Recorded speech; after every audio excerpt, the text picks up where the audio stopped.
Quiero darte una bienvenida aquí al canal de YouTube. Gracias por acompañarme en el estudio de la Biblia para esta semana. Yo soy el pastor Anthony Araujo, pastor de la Iglesia Adventista del Séptimo Día, y es un privilegio poder junto contigo estudiar, abrir las páginas de este libro tan especial que es la palabra de Dios y dejar que sea esta palabra quien nos hable durante esta semana. Así que si has venido a YouTube buscando un alimento espiritual sólido, estoy seguro que si abres tu corazón con mucha sinceridad, Dios en este día te dará su palabra y estarás lleno del Espíritu Santo. Así que felicitaciones por estar aquí. Si aún no te has unido a la comunidad que tenemos aquí en YouTube, suscríbete al canal. Somos más de 127,000 personas estudiando la Biblia alrededor del mundo.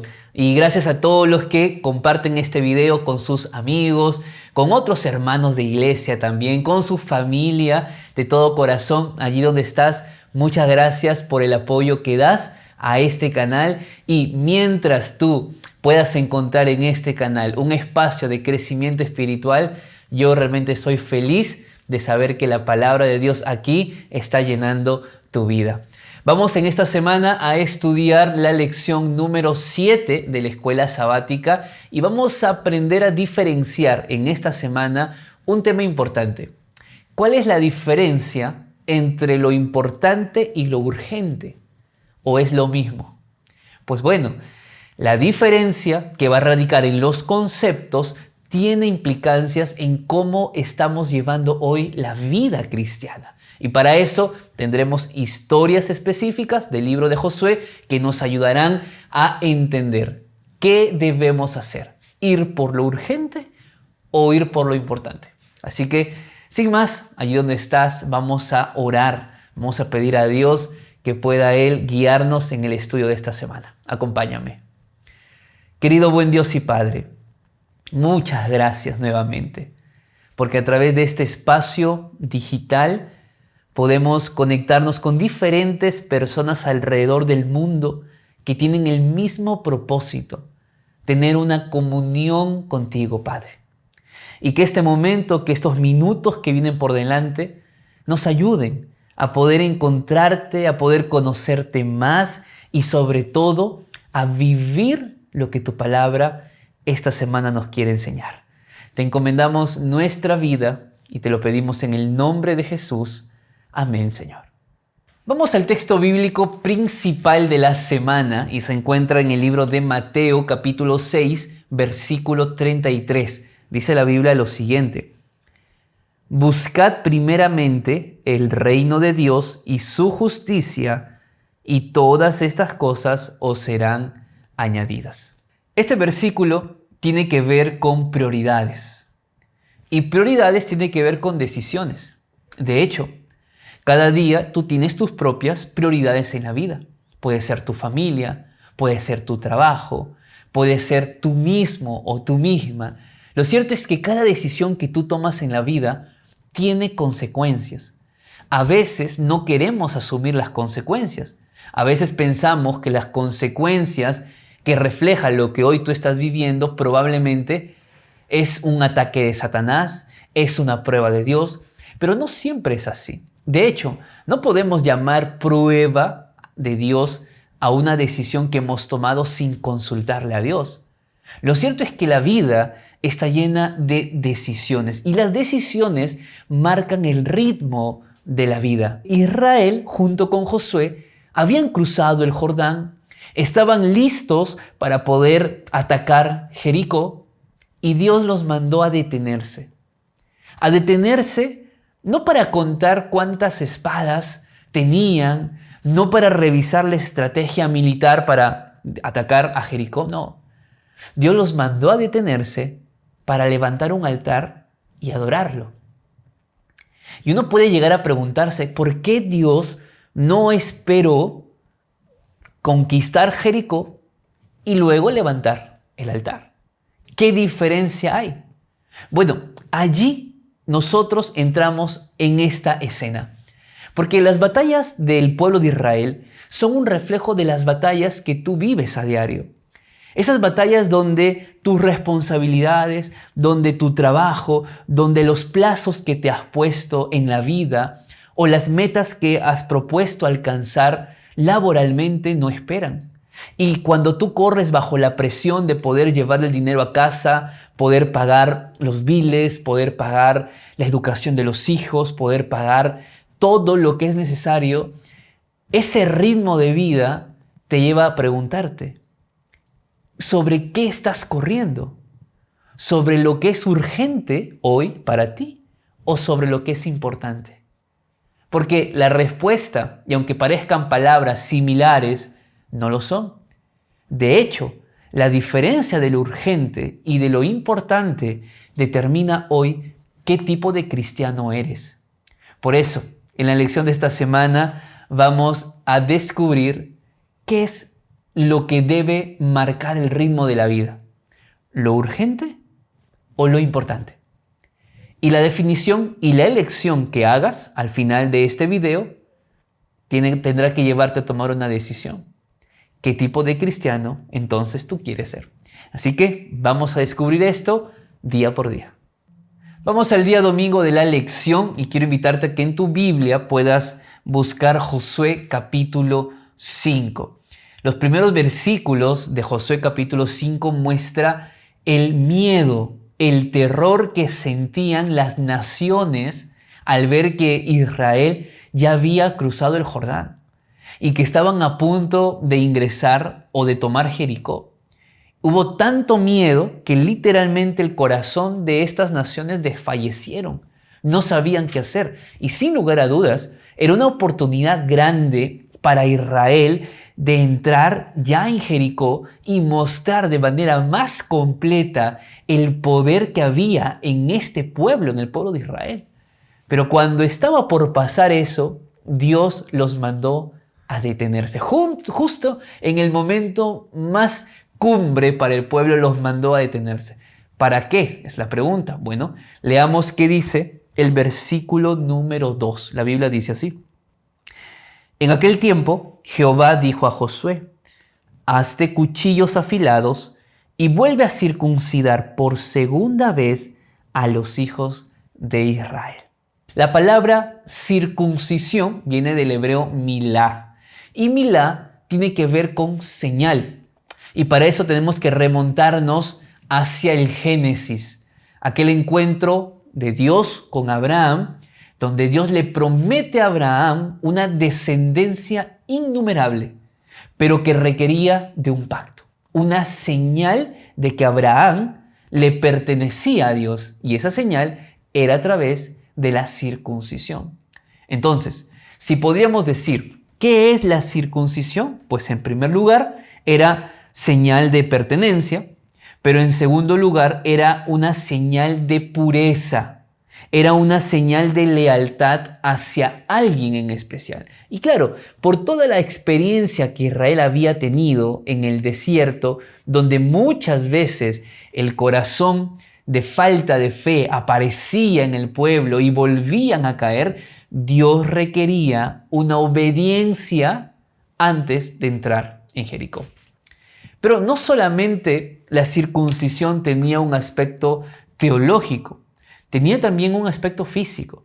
Y yo no quiero pasar por alto esto porque creo que va a ser muy importante entenderlo. Entendiendo el contexto donde Israel se encontraba, lo que estaba a punto de lograr al tomar Jericó, y Dios los manda a detenerse para circuncidarse, ya había experiencias pasadas donde la Biblia menciona, como es el caso de Génesis capítulo 34, versículo 24, que la circuncisión en el tercer día era el día más doloroso físicamente. Era tan fuerte el dolor para una persona que se circuncidaba que prácticamente no quedaba apto para pelear. Israel estaba a punto de tomar Jericó y ahora prácticamente todo el pueblo iba a quedar inhabilitado para pelear. La pregunta es, ¿qué sentido tiene todo esto? Y aquí viene el propósito del por qué Jehová pidió la circuncisión. Cuando leemos el versículo número 4, menciona de que toda la nación que había salido de Egipto sí había sido circuncidado. Pero no olvides que toda esa generación que había salido, ¿qué pasó? Murió en el desierto. En el desierto nació otra generación, esa generación que estaba por ingresar. Y esa generación que estaba por ingresar a Jericó o a Canaán no había sido circuncidada. Por lo tanto, Dios quería asegurarse que una vez hecha la toma de Jericó, el pueblo diga y viva que era un pueblo diferente, que era un pueblo especial. Por eso Dios mandó a que el pueblo se circuncidara antes de entrar en Canaán. Para Dios lo más importante no era la conquista militar. Lo más importante era el pacto de Israel con Dios. Pero aquí viene otro punto importante.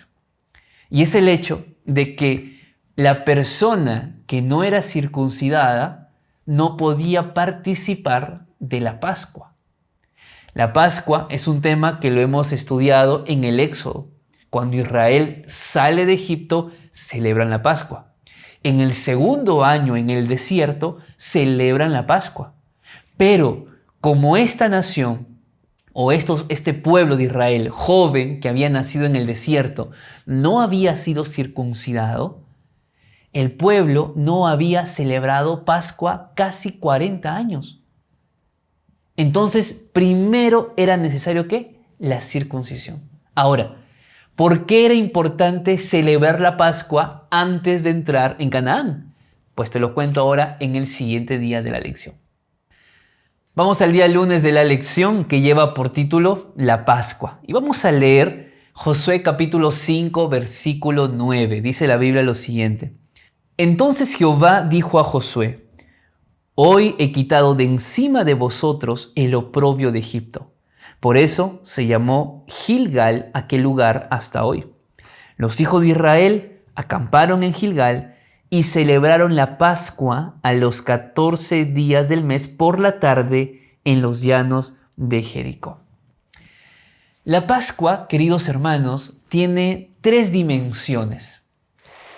La primera dimensión de la Pascua tiene que ver con la memoria. Para el pueblo de Israel era recordar el pasado, era recordar la liberación de Egipto. Recordarás que en la última plaga, que fue la muerte de los primogénitos, se celebró la Pascua. Mejor dicho, se instauró la fiesta de la Pascua. En aquel lugar, cada familia pintaba la parte de arriba de la puerta de su casa, los postes con sangre de cordero, para que el ángel no matara al primogénito que estaba dentro de esa casa. Por lo tanto, la sangre del cordero era sinónimo ¿de qué? De salvación.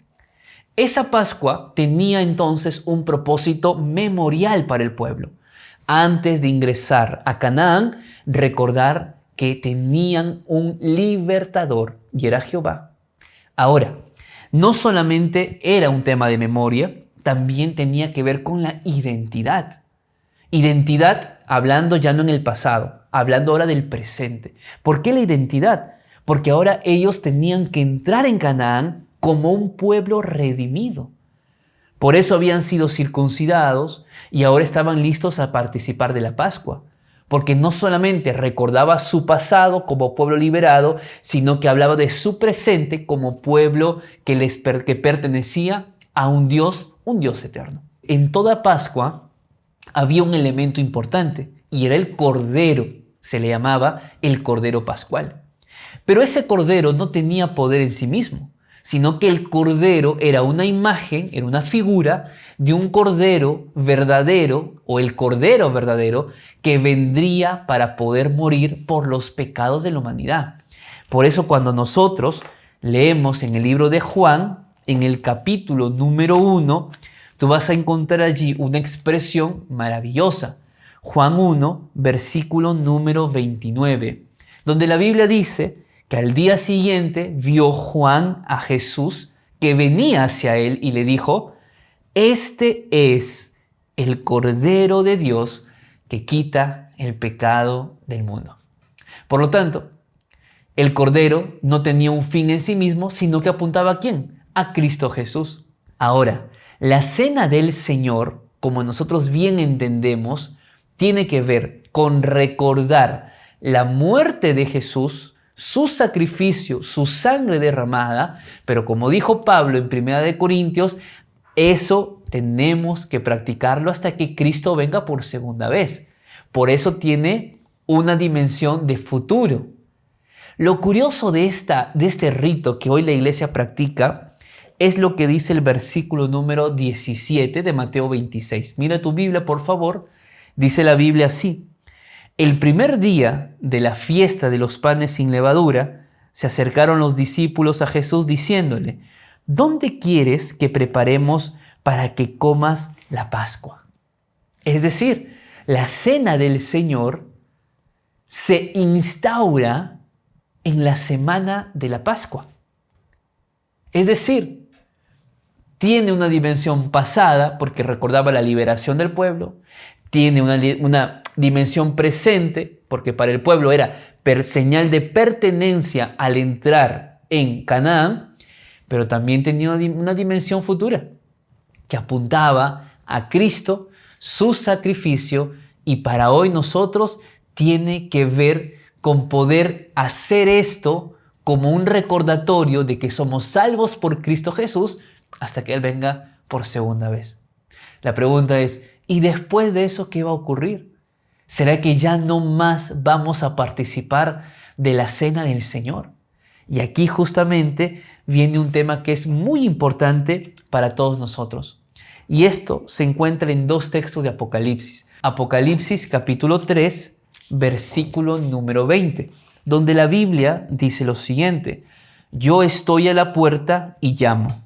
Si alguno oye mi voz y abre la puerta, entraré a él y cenaré con él y él conmigo. Este versículo, que muchas veces lo hemos utilizado para hacer un llamado evangelístico, es dado por Dios para la iglesia del tiempo del fin, la iglesia de la Odisea. Esa iglesia eres tú, esa iglesia soy yo. Curiosamente, Cristo está fuera del corazón de esa iglesia.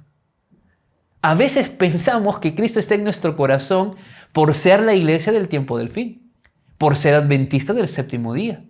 Pero muchas veces, en muchos corazones de hijos de Dios, adventistas del séptimo día, Dios está fuera, tocando la puerta para poder entrar. ¿Por qué Dios insiste tanto en querer entrar en nuestro corazón? Y la respuesta es porque Él quiere cenar con nosotros. ¿Qué cena es esta? Y la respuesta está en Apocalipsis 19:9, donde la Biblia dice lo siguiente: y el ángel me dijo, escribe, bienaventurados los que son llamados a la cena de las bodas del Cordero. Por lo tanto, la cena del Señor tiene un pasado. Para Israel fue la Pascua, fue su liberación. Para nosotros es la muerte de Cristo, donde derramó su sangre por cada uno de nosotros. Vamos al día martes de la lección. Aquí el título es Altares de Renovación. ¿Qué había pasado? Bueno, ubica en tu Biblia, por favor, Josué capítulo 8. Mientras tú vas buscando, te voy a dar el contexto. Para Josué capítulo 8, Israel ya había conquistado Jericó. Israel había sido testigo de la muerte de Acán por el pecado que había cometido y también había sido testigo de la victoria sobre este pueblo llamado Jaí. Ahora el pueblo se ubicaba en el monte Ebal. Ahora, este monte puede no ser conocido por nosotros, pero el monte Ebal era un monte que ya Moisés lo había descrito antes de morir. ¿En qué contexto? Vamos a ver lo que la Biblia dice en el versículo número 30 y 31 de Josué capítulo 8. Dice así: entonces Josué edificó un altar a Jehová, Dios de Israel, en el monte Ebal, como Moisés, siervo de Jehová, lo había mandado y como está escrito en el libro de la ley de Moisés. un altar de piedras enteras sin labrar. Ofrecieron sobre él holocaustos a Jehová y sacrificaron ofrendas de paz. Cuando tú lees, por ejemplo, Deuteronomio capítulo 11, versículos 26 al 30, y lees capítulo 27, versículo 2 al 10, justamente en estos textos está la orden de Moisés de, en el monte Ebal, levantar un altar a Dios, y no solamente levantar el altar, sino repetir las palabras de la ley de Dios, y además de las bendiciones y de las maldiciones que traería si se obedece o se dejaba de obedecer a la ley de Dios. Y esto se encuentra en Deuteronomio capítulo 28. Por lo tanto, cuando hablamos del altar, el altar tenía dos significados. Primero, era un memorial del pacto. Era un recordatorio del pacto que se había hecho anteriormente con Dios. Creo que era necesario también hacerlo en esta ocasión por lo que Israel había vivido con la situación de Acán. Pero además de que el altar era sinónimo de un memorial de pacto, al mismo tiempo el altar era un testimonio público de que el pueblo estaba dispuesto a obedecer a Dios. En ese contexto, lo que estamos viendo aquí en Josué capítulo 8 es un acto de reconsagración. Es un acto de reconsagración que tiene dos aspectos. Primero, la gracia de Dios, que a pesar de lo que el pueblo era, a pesar del pecado que Acán había cometido y de todo lo que se había vivido anteriormente, Dios seguía siendo fiel a su pacto. Por eso era un pacto basado en la gracia de Dios. Pero esa gracia tenía que verse visible o hacerse visible a través de la obediencia a la ley. Es lo mismo con nosotros. Podemos decir que amamos a Dios, podemos decir que hemos sido perdonados por Dios, pero si nuestra vida no está alineada a su ley, entonces no hay sentido. Pero hay un aspecto también importante, y es que te das cuenta que estos altares, como el que leímos anteriormente en Josué capítulo 5, se levantaban en contextos de guerra, siempre en un contexto de conflicto. Bueno, y aquí hay una gran lección para todos nosotros. ¿Qué es lo más importante en el gran conflicto que tú y yo estamos viviendo? Porque hay un conflicto cósmico, hay un conflicto universal, hay una lucha entre el bien y el mal. La pregunta es, ¿será que estamos deteniéndonos para buscar en primer lugar a Dios? ¿Será que estamos deteniéndonos para darle gracias por su misericordia y comprometernos a ser obedientes a su ley el día de hoy? ¿O simplemente vivimos corriendo tras lo que es urgente y dejando a un lado lo que es importante? Importante en esta vida, pero también importante para la eternidad. Por eso las conquistas, las guerras, no eran un fin. Todo aquello era simplemente un medio para que Israel pudiera vivir el plan de Dios. ¿Y cuál era el plan de Dios? Ser luz para las naciones. ¿Y cómo el pueblo podía ser luz para las naciones? Reflejando su carácter. De hecho, el hecho de que tú hoy me estés escuchando tiene el mismo sentido. Que tú puedas reflejar el carácter de Dios en tu trabajo, con tus amigos de la universidad, con tus amigos del vecindario, con tu familia, como padre, como madre, como líder de iglesia. Todas las batallas espirituales, emocionales que estamos atravesando tienen como fin que nos preparen para que nosotros podamos reflejar con nuestra vida que somos hijos de Dios. Y allí te das cuenta que hay un aspecto interesante donde Josué se convierte una figura de Jesús. ¿En qué sentido? Primero en el nombre, porque Josué viene de la palabra hebrea que significa Jehová es salvación. Y Jesús significa Salvador. De hecho, tienen prácticamente la misma raíz hebrea en el nombre. Pero ojo aquí con lo siguiente. Josué luchó con diferentes naciones para poder llevar al pueblo a Canaán. Jehová, a través de Cristo, luchó con los poderes invisibles, espirituales, para que tú y yo podamos también entrar en Canaán. No en la Canaán terrenal, sino en la Canaán celestial. Tanto Josué como Jesús trabajaron incansablemente para que el pueblo de Israel y para que tú y yo entremos en la tierra prometida. Yo te pregunto, ¿todo lo que Cristo ha hecho hasta aquí no merece adoración? ¿No es acaso necesario parar un momento, aún en la batalla que tú enfrentas, para doblar tus rodillas y darle gracias a Dios porque está contigo? Para darle gracias a Dios porque su gracia te alcanzó, porque su misericordia no se fue lejos de ti. Por eso podemos estar en guerra espiritual. Tú mismo puedes estar en una guerra ahí en tu familia, en tu casa, con tus hijos, con tus trabajadores, con tu jefe, no lo sé. Pero en este momento lo más importante es que te detengas. Que te detengas para adorar a Dios antes de que Él pueda vencer esa batalla que tienes. Amén. Y al mismo tiempo, quizá es necesario que hoy tú levantes nuevamente un altar.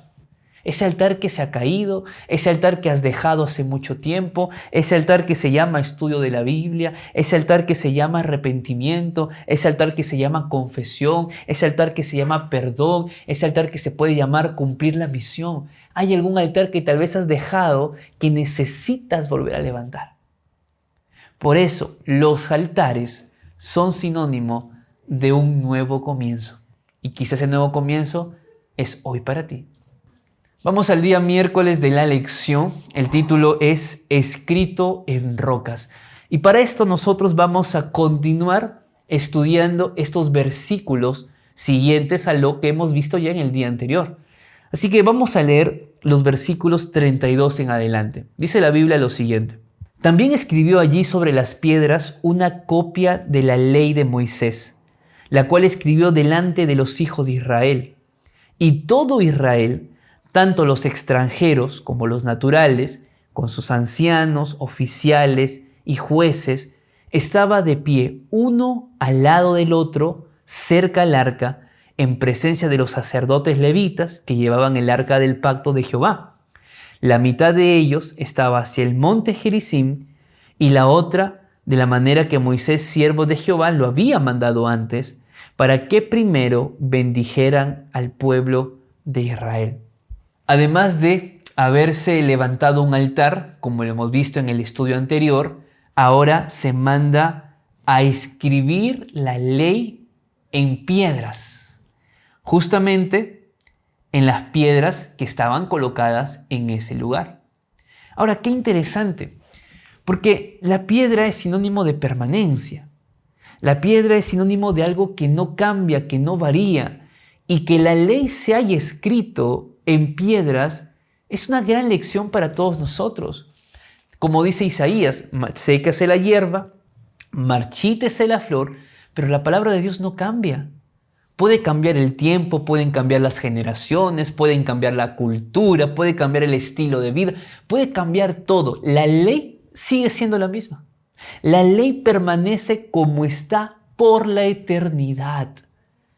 Entonces, tú estarías colocando hoy tu vida no en las cosas pasajeras, no en cosas efímeras que van a cambiar con el tiempo, no.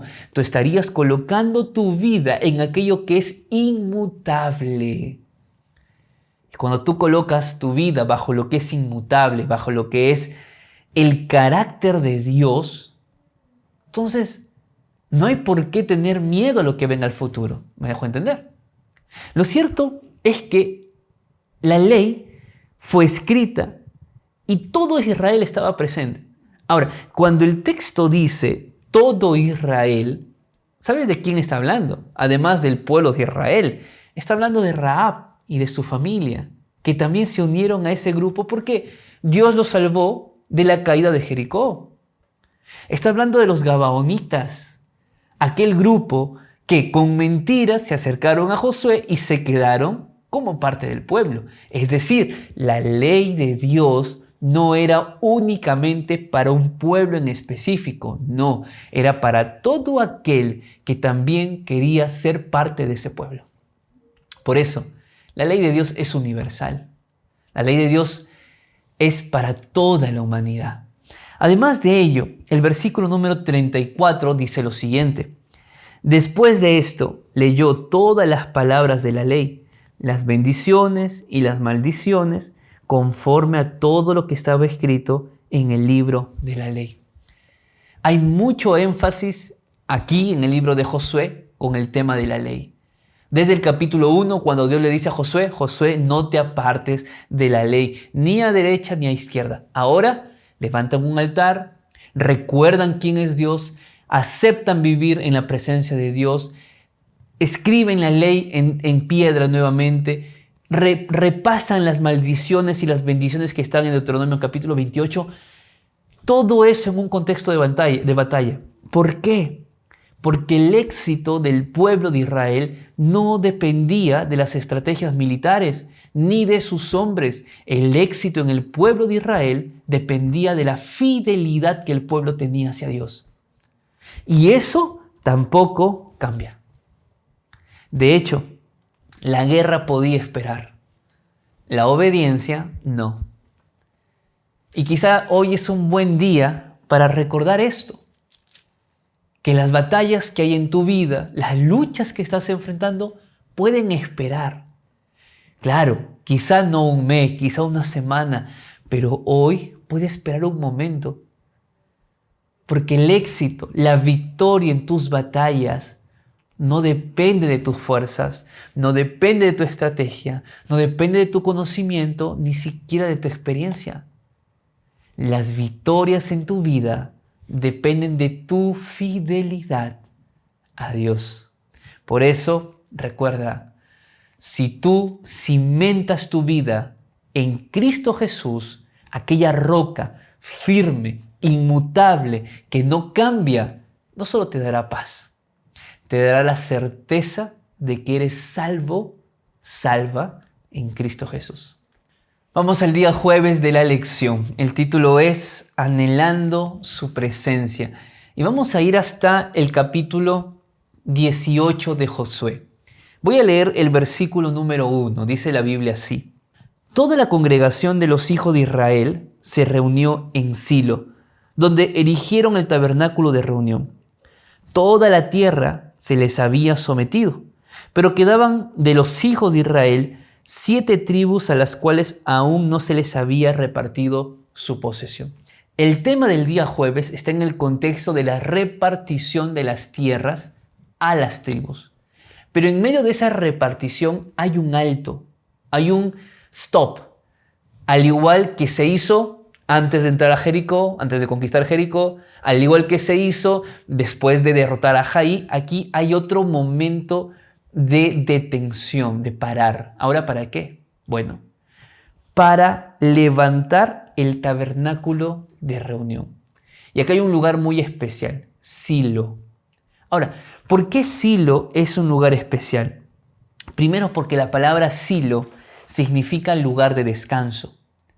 Básicamente, es en Silo donde el arca del pacto descansa, es decir, queda puesto ya no para moverse de un lugar a otro.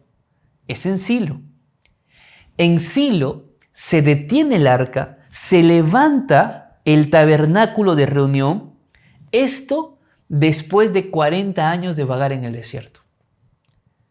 Ahora imagínate la alegría de los levitas, dejar el arca del pacto en un lugar fijo.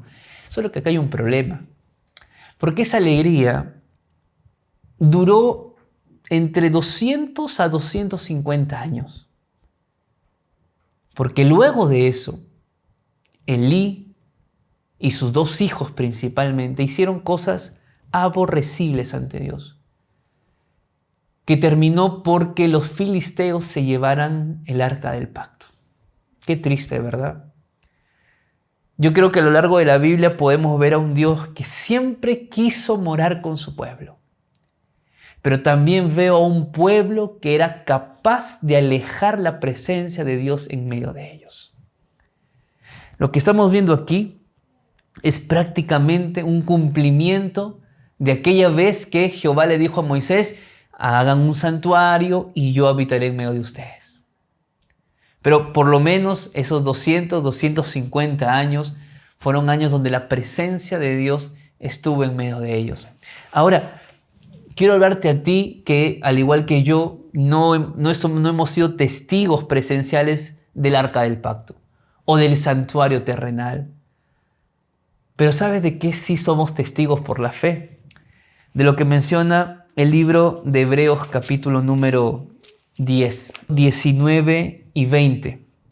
Dice la palabra de Dios: así que, hermanos, tenemos libertad para entrar en el lugar santísimo por la sangre de Jesucristo, por el camino nuevo y vivo que Él nos abrió a través del velo, y esto es, de su carne.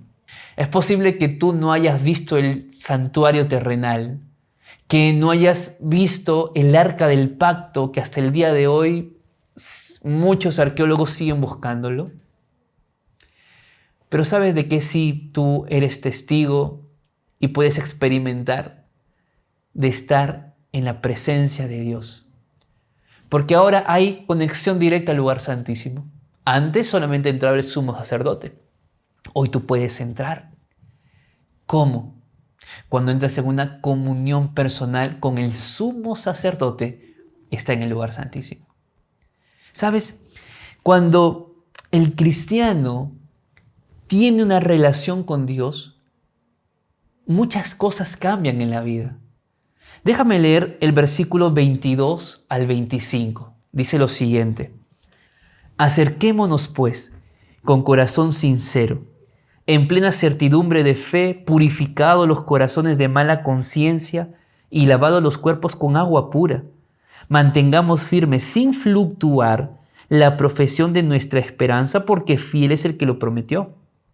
Y considerémonos unos a otros para estimularnos al amor y a las buenas obras, no dejando de congregarnos como algunos tienen por costumbre, sino exhortándonos, y tanto más cuanto veis que aquel día se acerca.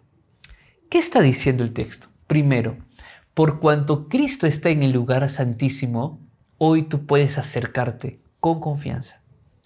¿Cómo estás? ¿Cómo te encuentras? Cristo te acepta y Él te va a cambiar. Pero es importante ese primer punto. Hoy tú puedes tener una comunión con Dios sin tener miedo. Hoy puedes tener una comunión con Dios sin tener vergüenza. ¿Sabes por qué? Por su sangre. Porque su sangre limpió nuestros pecados y su sangre nos abrió camino hacia el lugar santísimo donde hoy Él está. Y por ende, hoy podemos vivir con una fe viva. Hoy podemos vivir con un corazón limpio, con una conciencia limpia. ¿Sabes cómo se llama eso? Se llama comunión viva. Hoy podemos tener una comunión viva con Dios, hoy. Y cuando el ser humano entiende, acepta y vive esta experiencia de entrar en la presencia de Dios cada día, persevera en la fe. Persevera cada día. ¿Por qué? Porque la fe madura del cristiano no es emocional. La fe de un cristiano maduro, es una fe sólida, no basado en las circunstancias, sino basado en el fundamento que es Cristo Jesús. Además de ello, cuando el cristiano vive una comunión con Dios, empieza a considerar a los demás. Acá hay algo que yo quiero leer y quiero decirlo de todo corazón. Primero, la comunión con Cristo nos lleva a tener comunión con los demás. Aquella persona, y lo digo con mucho cariño, con mucho aprecio, aquella persona que quiere vivir un cristianismo aislado, un cristianismo diferente al resto, sin mezclarse con los demás, es un cristiano inmaduro. Porque el cristianismo maduro implica relacionamiento. El cristianismo maduro no se enfoca en los defectos de los demás, sino en las virtudes. Se enfoca en saber de que va a la iglesia y se encuentra con otras personas tan débiles como él mismo. Porque hermanos, allí donde tú estás, donde yo estoy aquí, todos somos pecadores. Todos necesitamos de la gracia de Dios. Por eso es importante no dejar de congregarnos. ¿Qué significa esto? Mucha gente quiere vivir cerca de Dios, pero vivir lejos de la iglesia. No es posible. Cuando tú vives cerca de Dios, cuando tú tienes comunión con Dios, aprendes a vivir con los demás, en comunión con los demás. Por eso el texto dice, no dejando de congregarse. Mira, puede que hayas tenido un problema en la iglesia. Puede que alguien te trató mal, sea un pastor, sea un líder, un anciano, una hermana de iglesia. Puede que hayan hablado mal de ti, pero no es justificación para que dejes de congregarte. Si no te pidieron perdón por lo que te hicieron, te lo pido yo. Por aquel hermano, aquella hermana, aquel pastor que te hizo daño.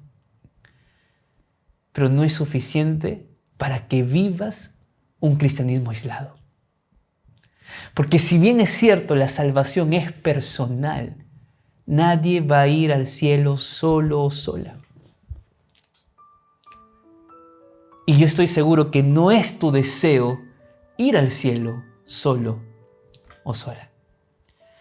Por eso te invito a que en este día anheles su presencia, vivas en su presencia, sin miedo, sin vergüenza y amando a los demás como Cristo te amó a ti. Queridos hermanos, la lección de esta semana ha sido realmente muy especial. Nos ha traído grandes lecciones y sobre todo a diferenciar lo urgente de lo importante. Quizás hasta aquí has corrido tras lo urgente, tras la presión laboral, la presión financiera, la presión familiar, la presión social, pero para un momento ahora y coloca nuevamente tu prioridad en tu vida. Tu prioridad tiene que ser Cristo Jesús. Puedes estar enfrentando 1000 batallas, 1000 crisis, pero siempre es bueno parar para dar gracias a Dios, para recomenzar si es necesario y sobre todo recordar que nuestras victorias no dependen de nuestras estrategias ni de nuestra experiencia, sino de la fidelidad en Cristo Jesús. Y cuando entendemos eso y cuando vivimos eso, cumplimos el propósito de Dios. Ser luz donde estamos, ser un reflejo del carácter de Dios donde vamos. No se trata solamente de libros, no se trata solamente de ser cristiano cuando vamos a un templo. No, donde quiera que estés, sé una luz para los demás. Y como la lección de esta semana nos dijo, Dios espera lealtad suprema de ti y también de mí. Por eso, adoremos a Dios en medio de la guerra espiritual. Te envío un fuerte abrazo. Que Dios te bendiga, que Dios te cuide y comparte este video con alguien que también necesita aprender a adorar a Dios en medio de su crisis. Nos vemos la siguiente semana. Chao, chao.